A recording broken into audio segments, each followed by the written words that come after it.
Hi, this is Robert Scheer with another edition of Sheer Intelligence, where the intelligence comes from my guests. Otherwise, it'd be an egotistical uh, activity. Eva Yastan, I'll butcher this, I'm sure. Eva Yastana, yeah, is originally from Lithuania, as was my own mother, so I should have some command of this pronunciation. And she is an associate professor at Brown University. She has written an incredible book, Exit Wounds: How America's Guns Fuel Violence Across the Border. And I would say this is the indispensable counter narrative to the one that Donald Trump, former President Trump, has spread, where immigrants, particularly from south of the border, bring violence, they bring chaos, they bring crime, and we don't need them. We leave out whether they're needed for work and so forth. But this is really the counter narrative, and and I'll let our author talk about it. But I do want to first ask, what is public anthropology? And I'm saying this because after reading this book, I want to celebrate it, whatever it is, because what you do in this book is what journalists fail to do. You really take a deep dive into the culture, the history. Who are these people? And it's textured. I mean, the opening scene of making loading bullets in Mexico and the process, and you enter what is supposed to be a criminal element or is a criminal element, and you have to gain their confidence. You have to have the nuances of language and culture. So, and I would just want to read from this is a University of California series in public anthropology. The California series in public anthropology emphasizes the anthropologist's role as an engaged intellectual. That in itself is wonderful that we have intellectuals who are engaged. It continues anthropology's commitment to being an ethnographic witness to describing in human terms how life is lived beyond the borders of many reasons experience, a reader's experience. But it also adds a commitment through ethnography to reframing the terms of public debate, transforming received, accepted understandings of social issues with new insights, new framings. You are the editor of this series, so tell me about this because it sounds a hell of a lot more interesting than journalism and certainly suggests it might be a lot more profound. And mostly what we've had is the inadequacies of journalism in discussing the border. So please just give us the whole framework and then how did it produce this book and how did you work in what was a very difficult, violent, threatening situation? Well, it's truly delightful to be here and to be talking to you. So, anthropology is a discipline. It's a science of humans, which means that there are various kind of branches of it, and my specialty is in sociocultural anthropology. So, what we do is we try to understand various cultures based on this principle of cultural relativism, which means that you are trying to understand various practices and beliefs within that culture's, within that society's context, without putting your own ideas about what is legal or what is ethical, what is right or wrong to judge another society. So that's what anthropology is. Um, Anthropology, the main methodology of anthropology is ethnography. And ethnography has a lot of familiarity with maybe investigative or long form journalism because we are spending a lot of time doing something we refer to as deep hanging out. So, not only doing interviews with people, but spending all day and sometimes the nights with them, just tagging along, accompanying them in whatever they are doing.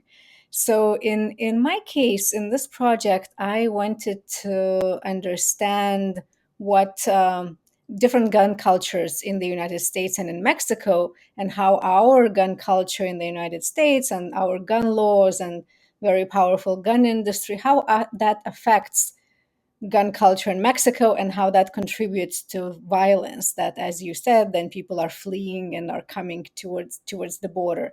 So to do that, I had to spend a lot of time, several years, hanging out, doing this participant observation with various people who smuggle guns and who use guns in Mexico. Some of them because they are members of organized crime groups, and some of them because they cannot turn to the government for protection. The police is very weak and often works together with criminals.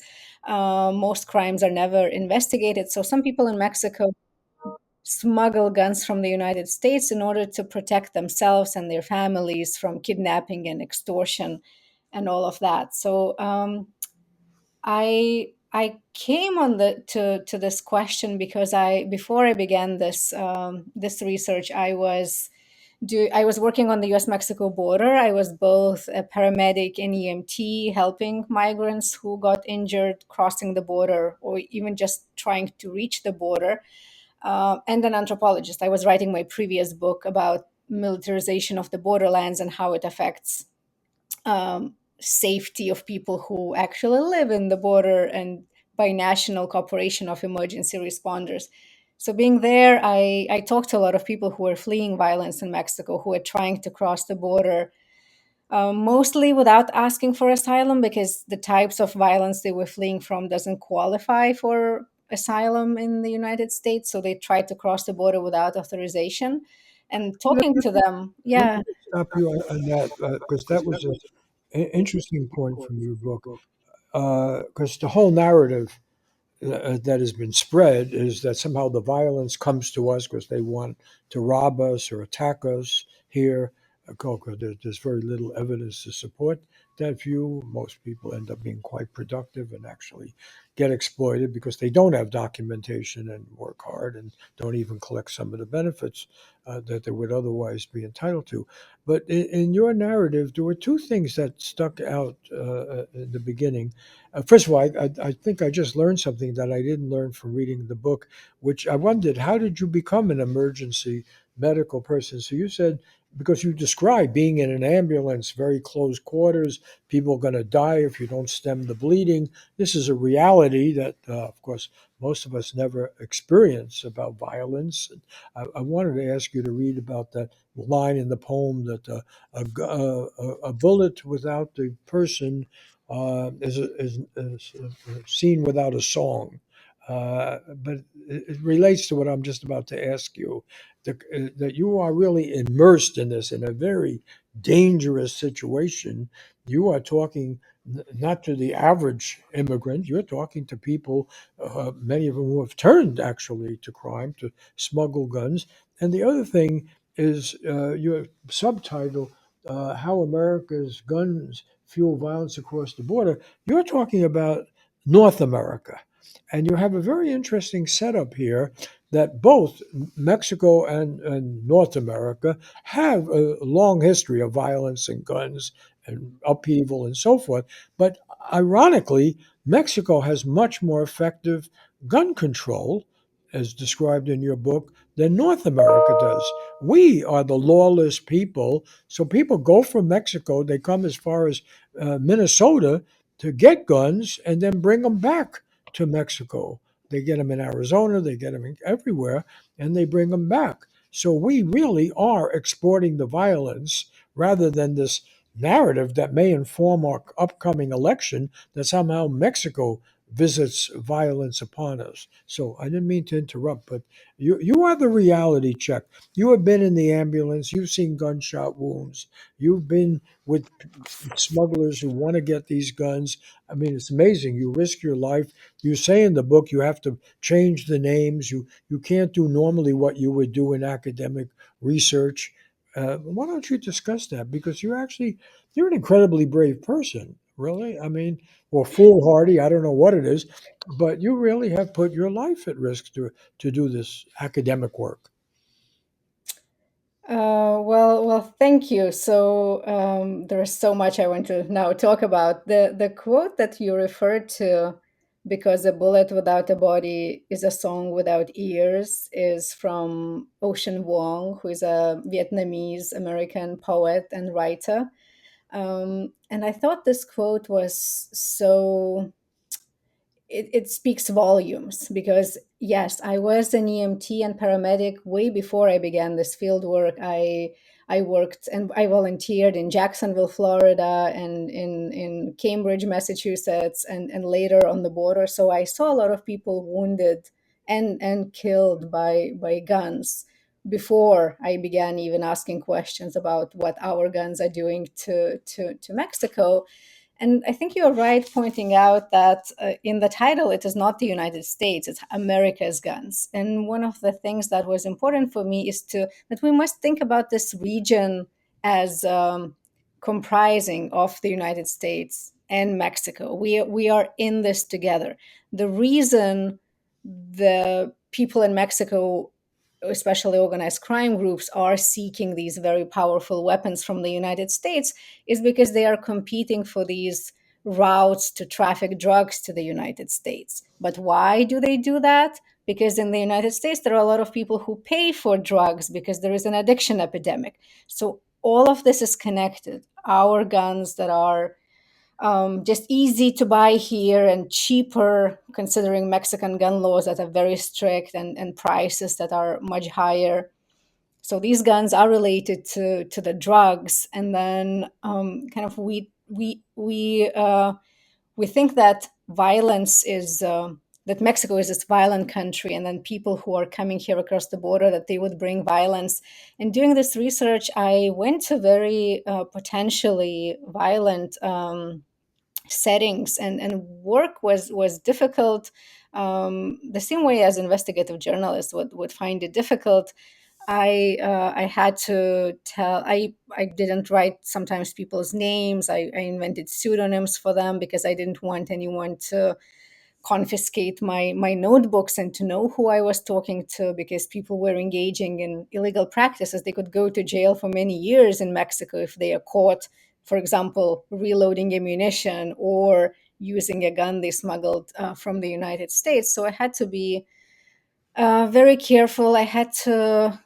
It's a lot of it is just like common sense. You measure how far you can go in order to get the story, and how far it might be too far, and where it makes sense to kind of draw the boundaries of what's reasonable for a research project. I think what was most difficult in Mexico was those very well known but very difficult to trace linkages between organized crime groups and government, various government, local police, for example, or state police, who have been implicated in various crimes, but you don't know who to trust. And the thing about ethnography, or as the main method for anthropology, or what makes us perhaps more able to do this kind of research, although there are not that many ethnographers who study illicit practices. It is hard to do,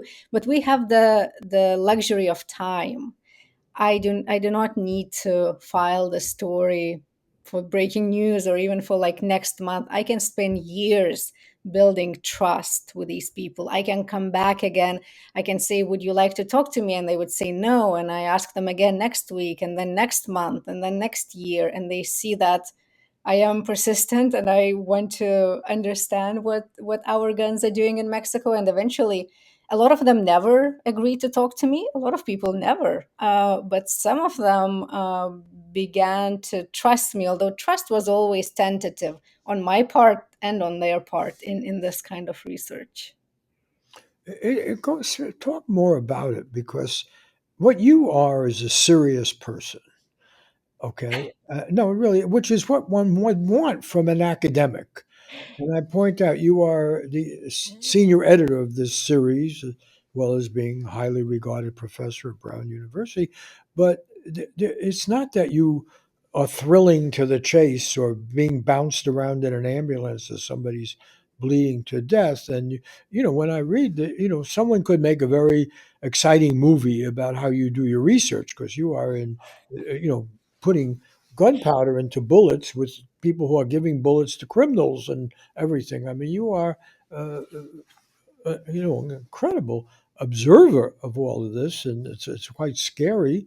And frankly, I've been a journalist all my life, and I've been in some war zones and everything, but I don't think I've ever experienced danger quite of the kind that you routinely and over years experience talking to people who are, I don't know if I can use the word objectified, but they're in a category of nothing but dangerous, nothing but evil, and they just mean us all harm, and you are hanging out with these people.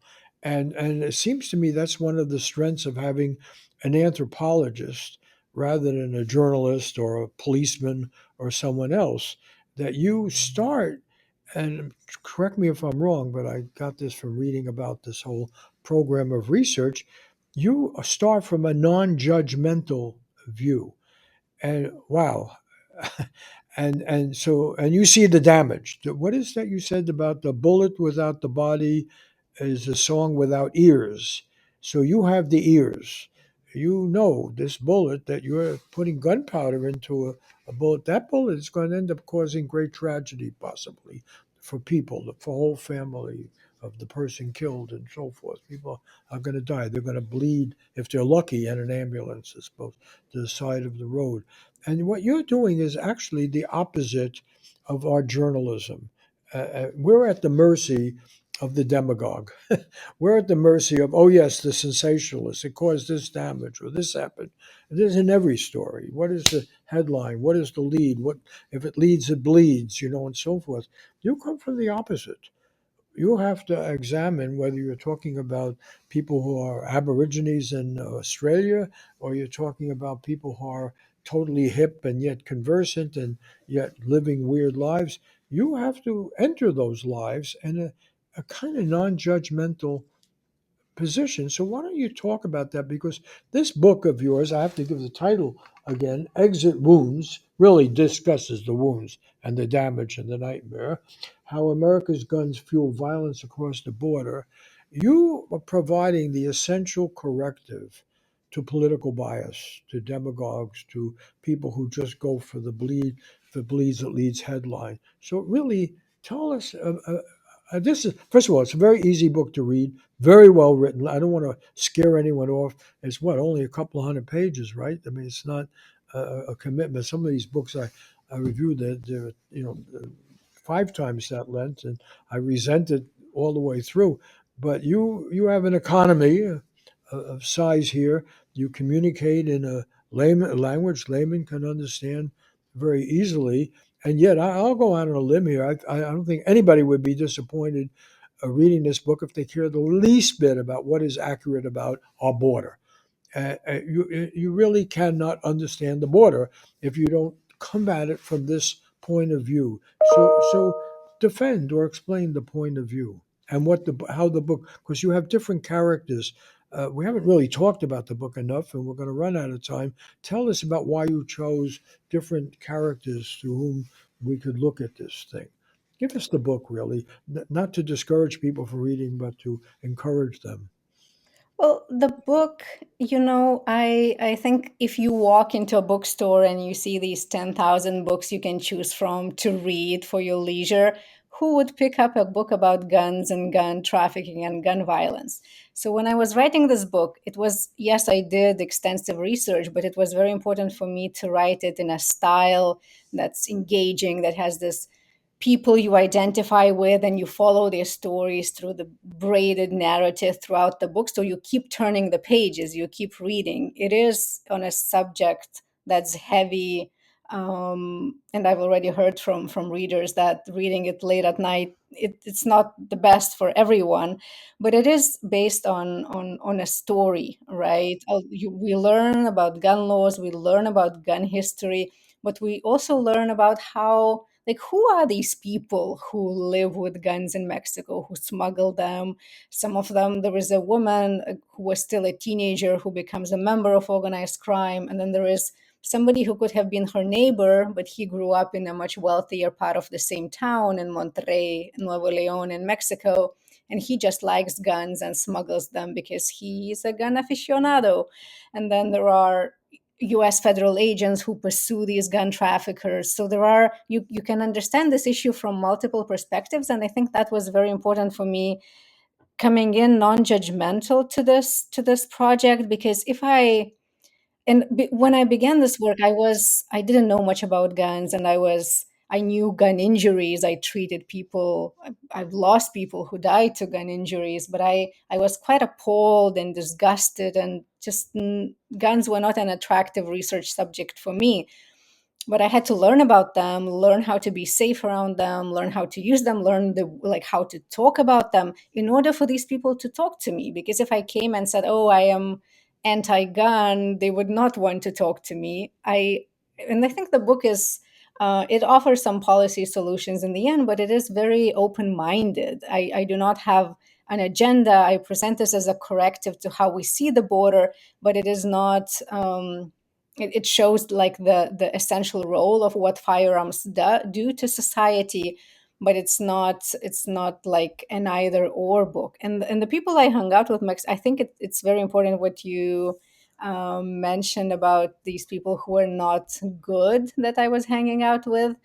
And as anthropologists, well, maybe as human beings in general, like people contain multitudes. So some of these people who I talked to, and they were killers and they were kidnappers, and they were perpetrators of violence, but often before that they were also victims of violence. So I tell these stories of how, people who initially were, for example, this teenage girl, her parents left for the United States, they migrated, she was left to grow up with family that she didn't really relate to, and then she was forcefully abducted and made into a killer. So she was a victim before she became a perpetrator. And I think we need to like think about these complex human stories when nobody is a saint and nobody is a villain.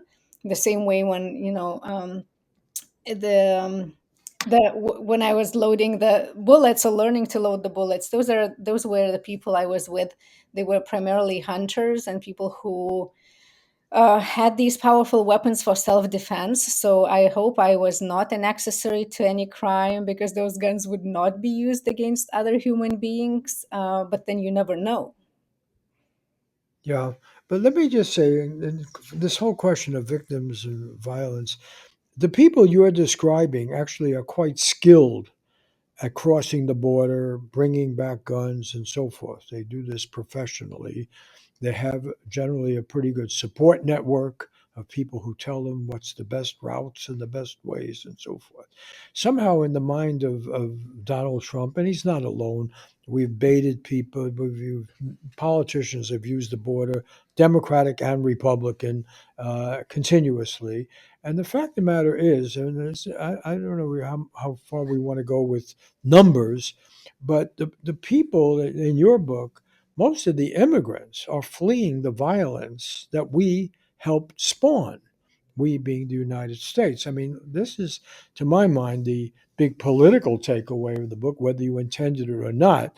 You people crossing the border, first of all, not just getting away from a weaker economy, because actually the Mexican economy is improving in a lot of ways, but they're afraid of violence, and we offer no route for immigrants fleeing the violence from there. We do if they're fleeing, for instance, the Ukraine now or something. We consider it. But a lot of the people that you are describing, they're fleeing the violence that we helped create. I don't want to lose that point, because for me, first of all, I had no trouble reading it and staying with it. I don't know, because it's really dealing with what may be the most pressing issue of the election. What to do about this border.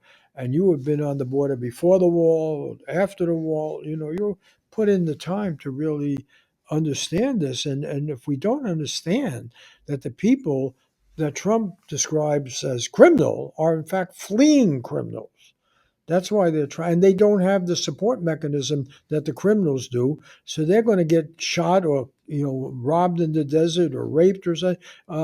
Much more, they're much more vulnerable.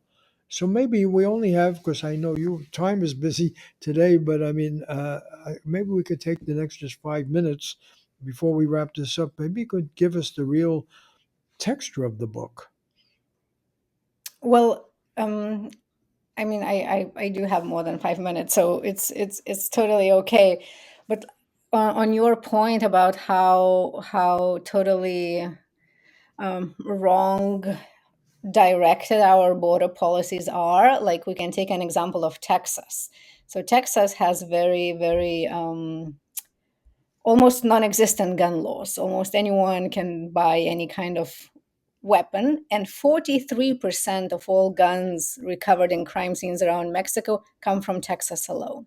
At the same time, we see Texas building these concertina wire on the river and putting these buoys and deploying National Guard troops on the border, not making the connection that people who are trying to enter Texas, like, there wouldn't be so many of them if Texas had somewhat stricter gun laws and they were not fueling this violence people are fleeing from. So there, that's a very important point. And I think when we watch the news, sometimes we see people fleeing other parts of the world, and it is true, more people are coming from Venezuela and Haiti. Haiti is actually a very good point. Most of the guns in Haiti also come from the United States via Florida, but we don't make these connections that these people who appear here, like, the violence is really materially produced in the factories in the United States. And Yeah, so I think it is an important, and this vicious circle of violence, we need to understand it, especially in political election season. So the texture of the book, it has these human stories or characters, main protagonists we're following both on the Mexican side of the border and on the US side of the border. Some of them cross the border back and forth, and some of them cross the boundary between law and crime, or legal and illegal.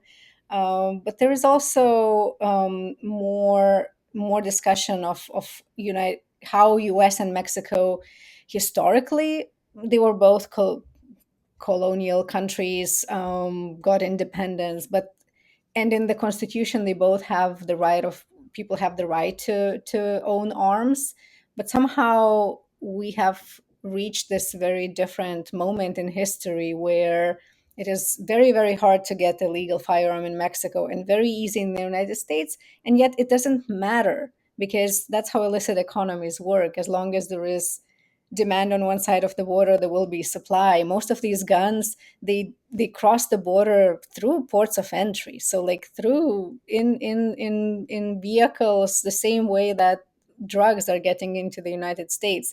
Any like building border walls would not have any effect on neither drugs nor guns.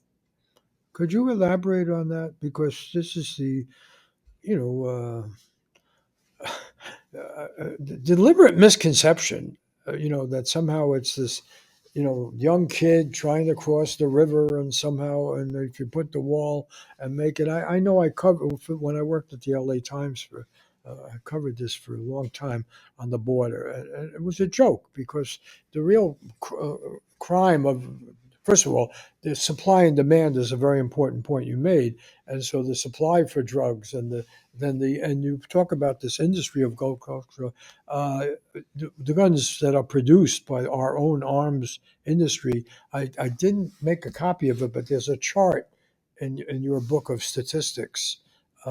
Maybe you could repeat some of those statistics. It's very powerful. Yes. So in although with numbers, it's sometimes hard to know with illicit economies, but the contrast is just really, really stark. So number of gun stores in the United States bordering Mexico, 9,940. These are gun dealerships that actually have like a storefront, almost 10,000. Number of gun stores in Mexico, two. There was one when I began research. Now they have two. Percentage of firearms recovered at crime scenes in Mexico originally purchased in the United States, 70, at least 70. People think maybe more, 80 or 90%. Not all guns are traced correctly because some don't have serial numbers anymore. They have obliterated serial numbers. But clearly, all like Around 80% probably of all guns in Mexico come from the United States. And according to Well, various estimates, yeah, before we jump, let's go back to number one and two, because as far as I'm not saying you could get the whole book just by these statistics, because the book is, as I say, wonderfully written, puts human beings in. We see the tragedy, we see the human damage, and what a bullet does when it pierces the body. But let's go slowly through. I think there's about six of them. Let's start with one again. Um, one, one what? the first one, the number of gun stores. I mean, Oh, the number of. it's startling. 10,000 on the our side of the border and two on the other. I mean, how do you wrap your head around that? There are 10,000 places you can go in and buy these guns and then bring them back into Mexico. But in Mexico, there's only two because they have stricter gun control laws. The market is less lucrative there in that way, or you can't penetrate it. Boom. There is no gun industry in Mexico, and the two gun stores, they are run by the military because Mexican military is the only one authorized to import and sell guns to Mexican civilians. In the United States, 10,000 stores only in border states, but people buy guns in Illinois and in Wyoming and Arkansas, and those guns are going across the border as well, so even more than 10,000. Okay, so then we get to statistic number two of the guns in Mexico causing all this terrible violence, which is what's driving people to risk their lives to come away from Mexico, is they're afraid. And They those are guns, afraid, what and did it's you say, not. they're 70 or 80% produced in the United States? Yes, because and even the types of weapons used in crimes in Mexico, semi-automatic rifles, AR-15s, AK-47s, they are not allowed in Mexico for civilian ownership at all. They are only military style weapons. They're reserved for the military. But on the US side of the border, nobody cares. You can buy as many AR-15s or AK-47s as you want, at least in Texas and Arizona.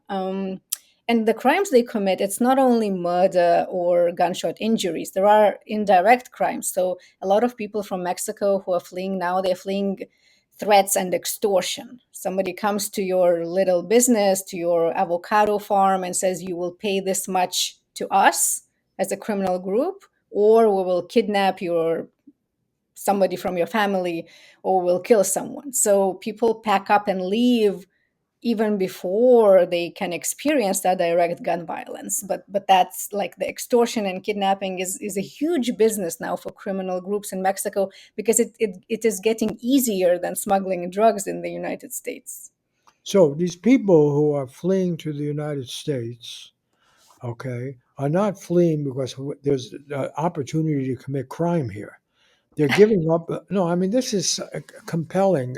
As I say, I did cover this, you know, 20, 30 years ago, and would spend a lot of time on this. But somebody's got an avocado farm. The Mexican economy is getting better. You can sell avocados and even export them because there's the new NAFTA, allows you to do this. And they're going to kidnap your daughter or your somebody in the family if you don't pay them, and there goes the whole profit of the business. And they're also frightened, so they become refugees. They are.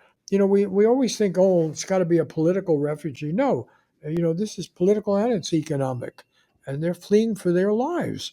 And our immigration law has no understanding of this. I think some of your other statistics. Let's go through the chart more. So most of the violence is through guns manufactured in the United States, because in Mexico you can't manufacture these guns, and they're brought in from there.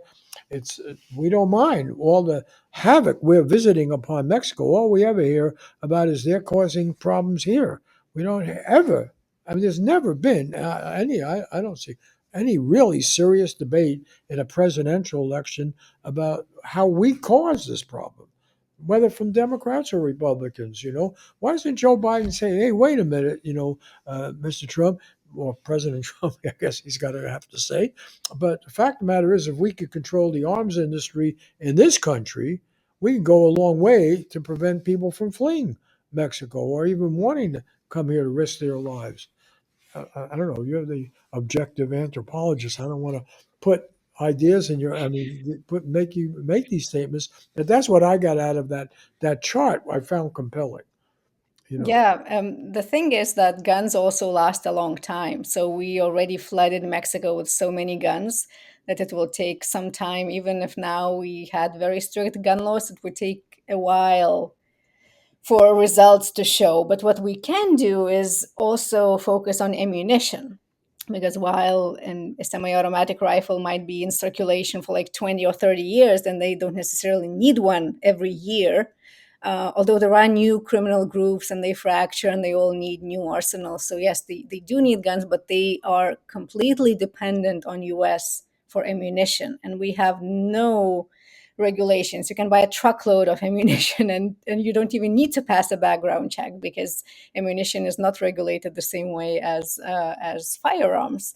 So I've never heard. Again, I've followed this issue. I've even reported on this issue.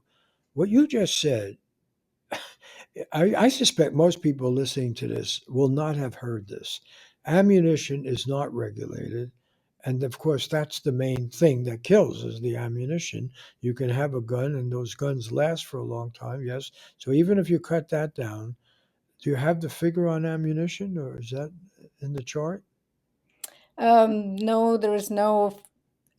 I have some data from customs, but it's so like even for so ammunition, you can think about millions because even when you think about firearms, according to various estimates, about at least 200,000 might be crossing the border to Mexico each year. 200,000. But only a few hundred, if that. It was only 189 when I last, the numbers I put in this chart, 189 were seized by customs on the border out of 200,000. So it's a drop in the bucket. It's almost impossible to stop this at the border, and it's very clear that it's only going in one direction. And the percentage of homicides in Mexico committed by firearms have really increased from 10% in 1990s to about 70% in 2018. 70? Yeah. And this is mostly attributed to ammunition brought from the United States. Yeah, yeah, of course. Yeah. Okay. So, anthropology sounds like some kind of arcane thing, people do. And, they're examining what we used to call primitive societies and so forth, and, all that sort of thing. But this is what should be news up to the minute. How dare we, anybody, discuss the violence that comes from Mexico without talking about where the ammunition of violence, where the guns and the ammunition come from? It's startling. And anthropology is one other thing that's good about anthropology is that we don't take anything for granted. So we question all kinds of assumptions about societies. And I think it is important to turn that gaze onto our own society, in this case, the United States, and our attachment to guns and what kind of effect it has on the neighboring country and on our inability then to understand how to fix these perpetual crises on the border. Can you go? Are there any other items on that chart that we should know about? I think there was only one that just comparison of a number of people killed in Mexico. This was in 2019, so 35,000 in the United States that year, about 16,000. So less than half. However, very important to note that in the United States, there are more gun suicides than gun homicides. So more people in the United States die from gun suicide than they are killed. So let me ask you this question. Again, you're being generous with your time, but it's so fresh, and I got to find information from an anthropologist that is so timely, so fresh, and new, that reveals so much. It's this is the best description of anthropology that I've ever heard. It's exciting, but most of these cultures, as you describe it, North and South America, uh, had a history of colonialism and rebellion against colonialism and identification of a militia. Okay, whatever we think about the Second Amendment, an identification of an armed population to one degree or another, whether it's a well organized militia or a lot of people doing stuff on their own. The fact of the matter is, our background is not dissimilar, and they had their revolution, we had ours, they had their violence, we had theirs. How in the world can Mexico have this far more, far, it's the whole difference of being able to control guns and we can't? Oh, this is an easy answer. So yes, I tell that in the book. There's history that there would be no modern Mexico, like there would be no United States without guns. So guns play an important role in the nationhood of both countries. But what is different in Mexico that they have never developed a firearms industry. So in the United States, if we go back to the 19th century, Winchester and Colt and Remington, later Smith and Wesson, all these companies that began producing firearms and later began marketing firearms, and then they had their interests, so there was a gun lobby. In Mexico, none of that exists. They did manufacture some rifles, Mendoza rifles, after the revolution, but it was just one company, and they primarily manufactured like hunting rifles. So it was when Mexico passed a strict gun law in early 1970s. So just a couple of years after we passed the Gun Control Act of 1968, in similar circumstances, kind of fear of social unrest, but their law was way, like, it's established how many guns, a maximum of 10 per person, only one handgun, and some rifles if you are a hunter, only small calibers. And all of that was possible because there was no lobby that would argue against that. There was no gun industry that was crippled by this law. In the United States, it's very hard because guns are a huge business. So, okay, I'm going to conclude this. You've been very generous with your time. And the book is Exit Wounds: How America's Guns Fuel Violence Across the Border. It's a University of California press book, part of a really interesting series. I gather there's also some connection with Penguin, so the book is widely available, not just as a text, right? I forget how it's distributed, but it's out there now. And I must say, it challenges our basic thinking, not just about gun control, but about democracy. Because after all, we think we have this great democracy, and then a country like Mexico, they have their failures, they have their dominant party, they have corruption, they have this, that. So, but the fact of the matter is, the gun lobby and this irrational view of the right to have a gun for hunting or whatever purpose, or civilians to have a properly regulated militia, actually is done on a high civilized level in Mexico, and is a total chaos and madness and in the United States. And to the degree that they have violence in Mexico, it's basically authored by our gun industry. I know that's my editorial. Well, I see you're nodding your head. That's fine. So it really goes against the conceit of the whole American exceptionalism. Somehow we are saving democracy and freedom and providing a model of democracy and freedom and order for the world. But the fact is, we are also, or not only also, maybe our main export is chaos, at least to Mexico, that we have visited this incredible mayhem upon our neighbors to the south. That's my little comment on it. You have to read the book, however. I'm going to butcher your name. Well, I'm not even going to try. Tell us. Yeva Yosemite. Yosemite. And the book, as I say, Exit Wounds, readily available. And I must say, by the way, I'm going to push ebooks, but I must say, I tried reading it on a PDF and I didn't have a copy. But the ebook, you should get a real book, but the ebook version is extremely readable. And again, this is an extremely well written book. So with my hats off to anthropologists as writers. I want to thank Christopher Ho and Laura Kondarajian at the wonderful NPR station in Santa Monica, KCRW, for hosting these shows. Joshua Scheer, our executive producer, Diego Ramos, who writes the intro, Max Jones, who does the video engineering, and the JKW Foundation in memory of Gene Stein, a terrific independent writer, for helping fund these shows. See you next week with another edition of Sheer Intelligence.